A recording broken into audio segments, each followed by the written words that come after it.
It started like this. I'm lying in bed at night, doom scrolling, instead of getting some much needed rest. My algorithm knows me well. I'm cycling through my usual mix of movie trivia videos, brain rot content, and every now and then, a fan-made edit of popular characters from various media. That's when I come across this.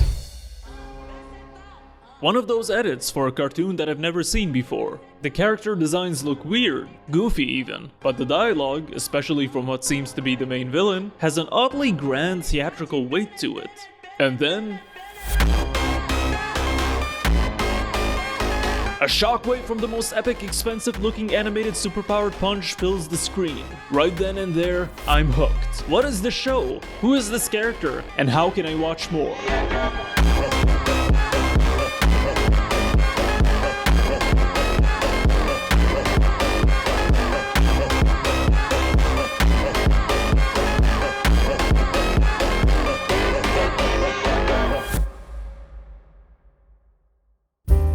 Hero Inside is a computer-animated television series centered around comic books that allow people to summon superheroes from their pages, brought to life through the power of imagination. But before jumping into the show itself, I want to explore and learn more about the main creative mind behind it, director Joogong Meang.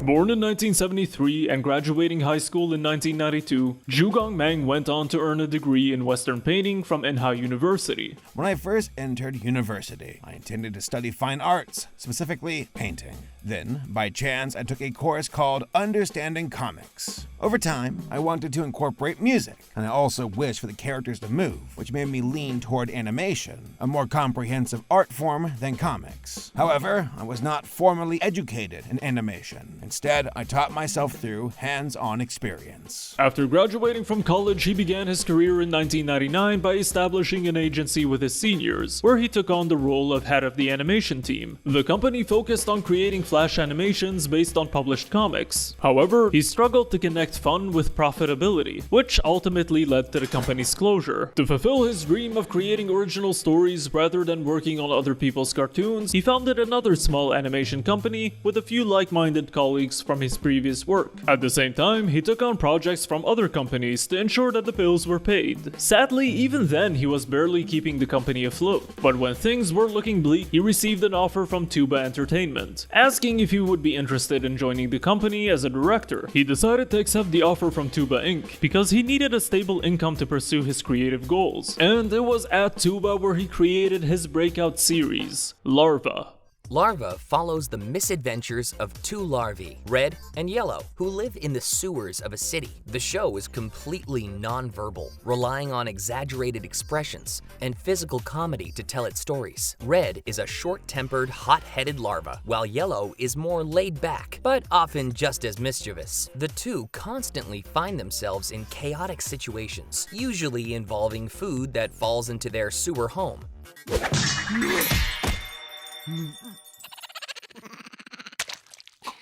Because the company was focused on larger projects, the team behind Larva was given creative freedom, and eventually, the series achieved major success, propelling Meang into household name status. The company's previous project was a co-production with a foreign company. However, the story was so uninteresting that working on the animation felt like a struggle, and there was no sense of fulfillment. At that point, the idea arose to create our own animation with a unique identity, one that would be low budget and allow the creators to enjoy the process. So, I started developing the concept of Larva.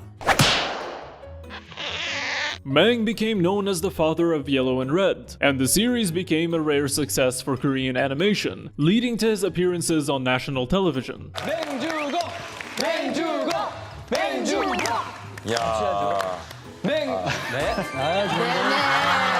In 2018, Meang and most of the team behind Larva left Tuba Entertainment to establish Million Volts Animation Studios, where he currently serves as director and CEO, which leads to the company's first project, SEALOOK.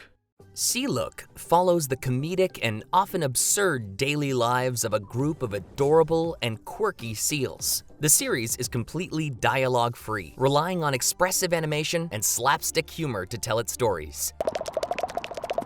The show honestly feels very similar to Larva, most likely a deliberate choice by the company to create their first show based on a format that had already proven to be successful, while filling their schedule as they worked on their bigger project.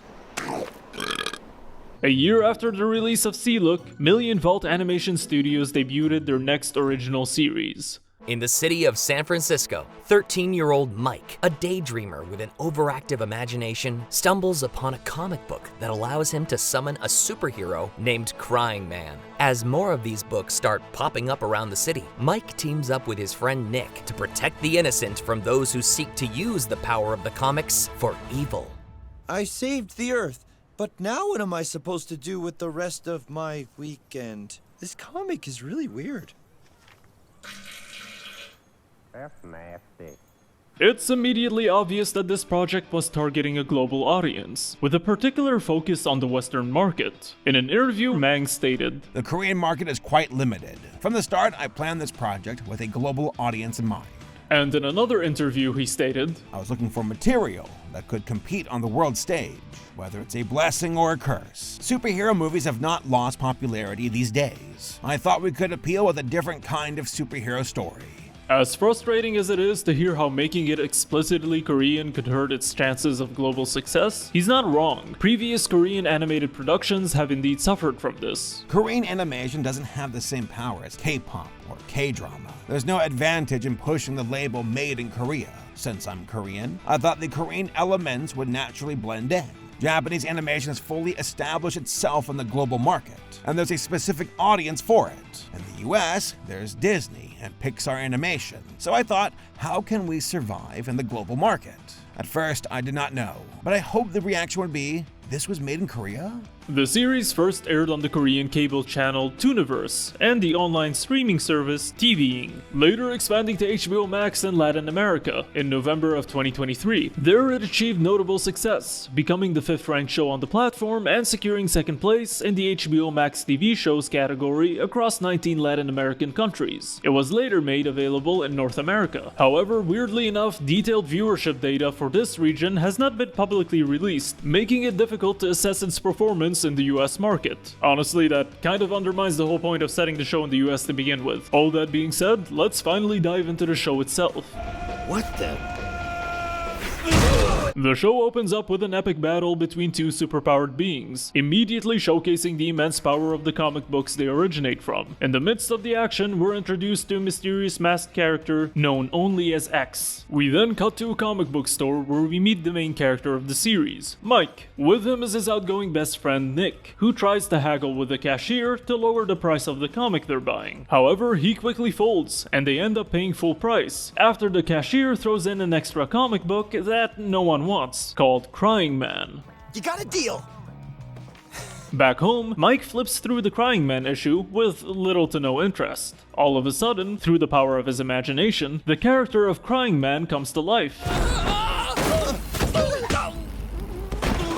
From there, Mike and Nick team up with Crying Man after discovering the existence of other magical comic books, all written by a cryptic author known only as Scott. Along the way, revelations about the mysterious origins of these books begin to surface, as a dark figure lurking behind key events surrounding the comics is slowly unveiled. First things first, the show is definitely aimed at kids and young teens, and as a certified unk, I'm obviously not the target audience. So critiquing it with a high standard mindset feels counterintuitive to what the show is actually aiming to be. That being said, I'll still be critical to a certain degree of its shortcomings, simply because of how much potential the show displays. Mike, #1 hero guy. And since I'll mostly be praising the series throughout this video, let me quickly go over what I think are its weaker aspects. This garbage. The terminology in the show's magic system feels like it was written by a 12-year-old, which, to be fair, makes sense given the target demographic, but it's still a nitpick I have. For example, in Universe, the people who use the comics to summon superheroes are called readers. Solid, straightforward, no issue there. Because I'm a freaking genius, I came up with a totally original name for these comic books and the people reading them. I call them hero books and readers. But then you have terms like comicalize, which is what a reader has to yell out to activate a superhero's ultimate move. Comicalize. Tsunami tears. honestly, it just kind of feels generic for a show that otherwise feels unique. The show enjoys being goofy, which adds to its charm, but sometimes the goofiness crosses into just being lame. Like Nick's design for Mike's superhero alter ego, it's painful to look at. And the name? Introducing Super Awesome Man! This is awful. Yeah, that sucks. A well-crafted fictional lexicon can add believability and immersion to a show's world building, even if it's aimed at kids. Take Ben 10 for example. Its in-universe terminology, like the Omnitrix, plumbers, and the various alien species, felt creative, fun, and still had a certain weight to them. As a kid, I would take the show seriously, because the world felt fleshed out and well thought through. That's the kind of balance Hero Inside struggles with at times. My only other nitpick is that some characters have overly cartoony voices that can break the tension of serious moments. A weird guy in spandex is in the bathroom! Someone's gotta help them! While the show has a comedic tone, I think certain characters would benefit from toning down the eccentricity just a little bit. And I'm talking about the English dub, of course. I know this is a Korean show, and the main dub would be the Korean version. 제 버거 포장해주세요! 급한 일이 생겼어요! However, since the show is targeted towards a Western audience, and is set in the US, I'm treating the English version as the official one. One of the things that made it obvious to me that this isn't an American-made cartoon is the music. Tracks like the opening theme song have lyrics and vocals that sound like they were written and sung by people who don't have English as their first language. With lyrics like, We're the heroes! We are the cool! We're the heroes! We are too young! it gives off the vibe of someone trying really hard to appeal to young American kids, which makes it feel less authentic. How do you do, fellow kids? However, this is where good direction comes into play, because the music is used very effectively within the show. For example, Crying Man's theme has a similar issue with its lyrics, but the show knows when to place and play the theme to make an emotional impact. And honestly, those are my only complaints about the show overall. 7 a.m. it's morning. Gotta get up and ready. I'm not considering some of the odd character designs as a negative, because they aren't. They're actually a part of what gives the series its charm. The unique designs help lower your guard, making the moments of intense action and unexpected plot revelations hit even harder. The biggest difference from traditional superhero stories is that these are unusual heroes. I wanted to create heroes who are more relatable, with flaws and human qualities. In Season 2, there's a hero character called 25 Cent.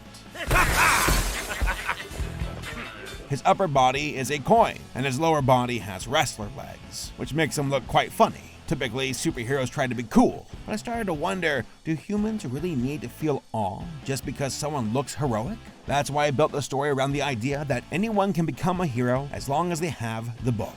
The odd designs make the show stand out, but what really keeps the audience's attention is the top-tier animation and action set pieces. The animation is dynamic and fluid, with the action feeling energetic and exciting. The overall shot compositions and virtual camera movements showcase a level of directorial vision that I don't always see in children's cartoons. It's clear that a lot of thought went into how to visually enhance the storytelling and make the action feel both thrilling and impactful. It might catch you off guard that this is from the same people who worked on Larva. Even with that show, it's clear that director Meang has an eye for movement and strong sense of storytelling beats. Whether it's comedy or action, he knows when to hit those beats and give the pacing of his stories a solid sense of rhythm. This show looks and feels expensive. While the production budget doesn't seem to be publicly available, considering that this South Korean-based series involved companies from Thailand, China, and Vietnam in the animation process, it's safe to say it must have cost a pretty penny or two. I mean, just look at all those company logos. The superheroes are vast and diverse. Sure, you have your standard issue powers, but the show takes it up a notch with some truly ridiculous yet unique abilities. For example, you have a duo whose powers revolve around disco dancing and making everybody else dance uncontrollably. My worries with shows like this is that they'll eventually run out of interesting powers. Going back to Ben 10 for a second, that show had an issue with some new aliens feeling like rehashes or blends of previous transformations. But seeing how out there Hero Inside can be, I'm not worried they'll have that same problem. I am the daughter of the almighty Pharaoh. I can make anybody talk. I'm gonna goon to you. The reason why I keep comparing the show to Ben 10 is due to some unexpected similarities. Before Ben 10 became a show about a kid with a watch that transforms him into different aliens, the original concept was actually about Ben transforming into different superhero-like forms. Hero Inside feels like a mix of that early Ben 10 concept with a bit of Pokemon thrown in, considering how the characters summon different heroes from each comic so they can battle. Mike, the timid nerdy protagonist, is incredibly relatable, and watching his gradual growth in confidence as he steps into each new battle is satisfying to see. Then there's Nick, Mike's comedic and enthusiastic best friend. His hype man antics provide a lot of comedic relief, as he documents the action-packed battles of Mike and Crying Man. An interesting element of the show is that not everybody has the ability to summon heroes from the comics. You need a certain level of imagination to do so. Mike's overactive imagination, which initially seems like a setback in his social and love life, eventually becomes his greatest power, unlocking abilities that other readers don't possess. Nick, however, doesn't seem to have a strong enough imagination to summon the heroes. Oh, I see the problem. You've got no imagination. What? Instead, he becomes Mike's helping hand. He becomes his trainer, his designer, his guy in the chair, as well as his one-man PR team, as he starts creating content documenting their adventures, while keeping Mike's identity a secret. Their dynamic reminds me of Billy and Freddy from the first Shazam movie. Yeah, his name is, Super Awesome Man!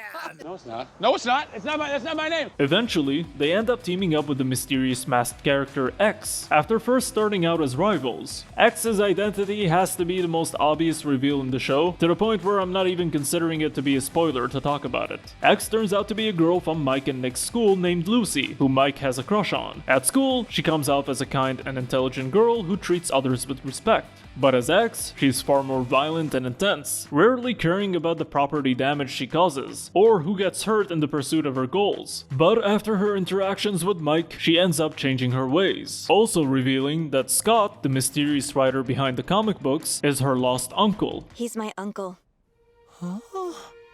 The dynamic between Crying Man and Mike is also really wholesome. Crying Man is the one who opened up this whole new world of possibilities for Mike, but beyond the heroism and fantastical aspects, they're just genuinely good friends. A few other side characters also play into the narrative, from Mike's mom, who's trying to transition into serious journalism instead of just covering dog shows. Is there really that much drama in covering dog fashion shows, cat fashion shows, reptile fashion shows? Wow, there's a lot of animal fashion shows in this town, huh? You just wait. When I win my Pulitzer, then you'll see. To a police inspector who had a run-in with these comic books in the past. And I have to say, Mike's mom is the worst journalist ever. She's more oblivious than the dumbest versions of Lois Lane. She manages to figure out that Nick, her son's friend, is connected to Super Awesome Man and X, but somehow can't put two and two together that it's her son and his only female friend behind those masks. I went to the opening concert for their Madness Skull Tour. Whoa! Burn it all down! Whoa! I'm the reason they started nailing the chairs to the floor.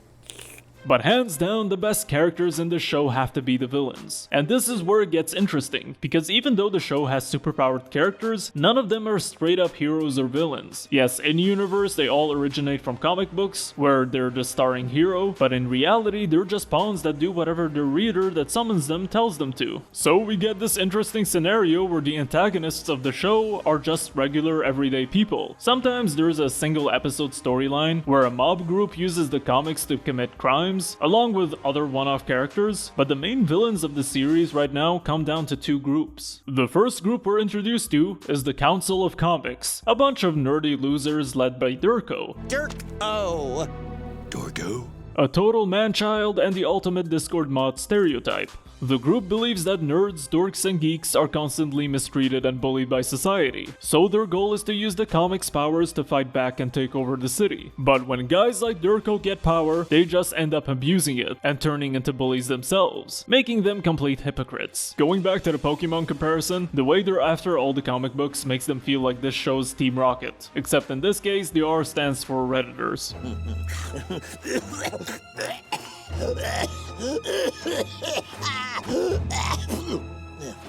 Chip stuck in my throat. In the second season, we get to spend more time with these characters, exploring their personal lives and relationships, which makes them more likable and sympathetic. However, they too are just pawns in the grand scheme of things, as the show introduces its true main threat. And Who are you? Let's just say I'm the person you need the most right now. Super Scott. He's the character that truly defines this series, and he's not alone. With him is a ragtag team consisting of a disgraced MMA fighter, a kindly-looking bartender, and one psychotic little child. Completing the group is a very elderly woman, who turns out to be the reader that summoned Super Scott. That's right, Super Scott is one of the comic book heroes, but he's not just the tool to be used. He's his own master. He's the one who redefines how we should view the existence of these comic books. Throughout the series, we learn that each of these heroes are living, breathing souls. They even have their own memories and lives that exist within the comic book universe. So that raises the question, how much of them in their world are real, and how much free will do they really have? Super Scott makes it clear that their free will is limited to the chains linking them to these comic books and their readers. These characters are essentially slaves. Now you see my greatest shame. This horrible costume. Like shackles on a prisoner. It's a symbol of my oppression. And what makes it even more personal, not only is Super Scott the first comic that the real Scott ever wrote, but he was also designed by none other than Lucy when she was a child, portraying how she saw her uncle through her own eyes. So, this is how you really see me, huh? Yeah, only you don't have laser eyes, and you're not that tall. Oh, and you're always scared of the cat. Okay, I get it. Super Scott is patient, cunning, and manipulative. He doesn't just believe he deserves freedom, he believes he deserves to rule over those he deems beneath him. I know modern media is oversaturated with the evil Superman trope. I feel like Super Scott is kind of an interesting version of that trope. Your version of hero? It's not what Scott would want. You're right.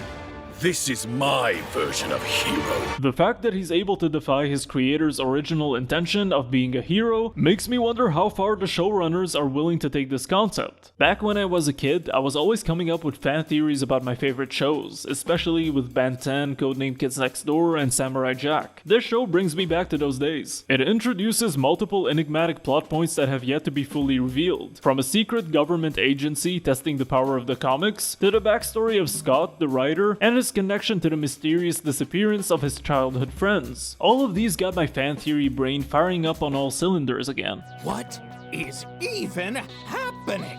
And what greater compliment can I give a kids show about the power of imagination than the fact that it made my own imagination spark back to life, just like it used to when I was a kid.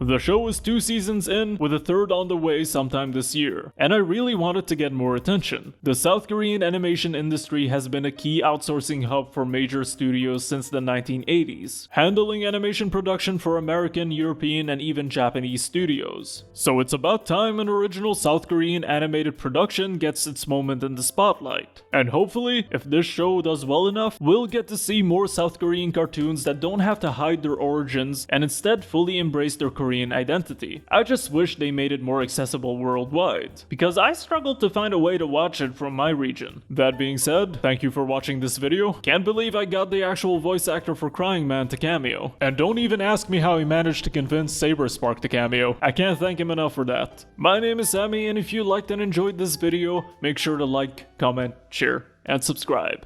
You can find me on all social media platforms at Barrett Letty.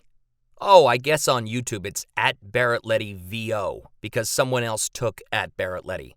Me. I did. I have both. 7